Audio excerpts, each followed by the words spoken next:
സമസ്തയുമായുള്ള തർക്കം പരമ്പരാഗത ലീഗ് വോട്ടുകളിൽ വിള്ളലുണ്ടാക്കുന്നതാണ്. ഇത് ഇടതുപക്ഷത്തിന് രാഷ്ട്രീയ നേട്ടമുണ്ടാക്കുകയും ചെയ്യും.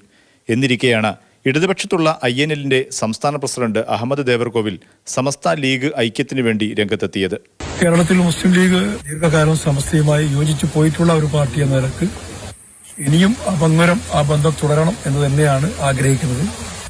അതിൽ എന്തെങ്കിലും അകൽച്ച ഉണ്ടാക്കണം എന്നാഗ്രഹിക്കുന്ന ഏതെങ്കിലും ചിത്രശക്തികളുണ്ടെങ്കിൽ അവരെ ഒറ്റപ്പെടുത്താനാണ് നാം ഒറ്റക്കെട്ടായി ശ്രമിക്കേണ്ടത്. INL ലീഗുമായി ധാരണയുണ്ടാക്കിയെന്ന് അഹമ്മദ് ദേവർകോവിലിന്റെ പ്രസ്താവനയിലൂടെ വ്യക്തമായെന്ന ആരോപണവുമായി നാഷണൽ ലീഗ് രംഗത്തെത്തി.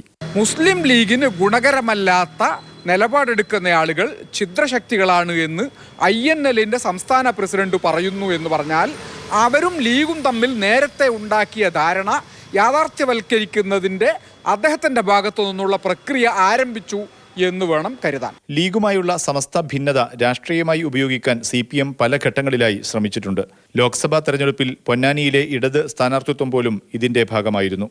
സമസ്തയിലെ CPM ഫ്രാക്ഷനാണ് പ്രശ്നങ്ങൾക്ക് കാരണമെന്ന് ലീഗ് ആരോപണവും നിലനിൽക്കെയാണ് INL നേതാവിന്റെ പ്രസ്താവന. മാതൃഭൂമി ന്യൂസ്, കോഴിക്കോട്.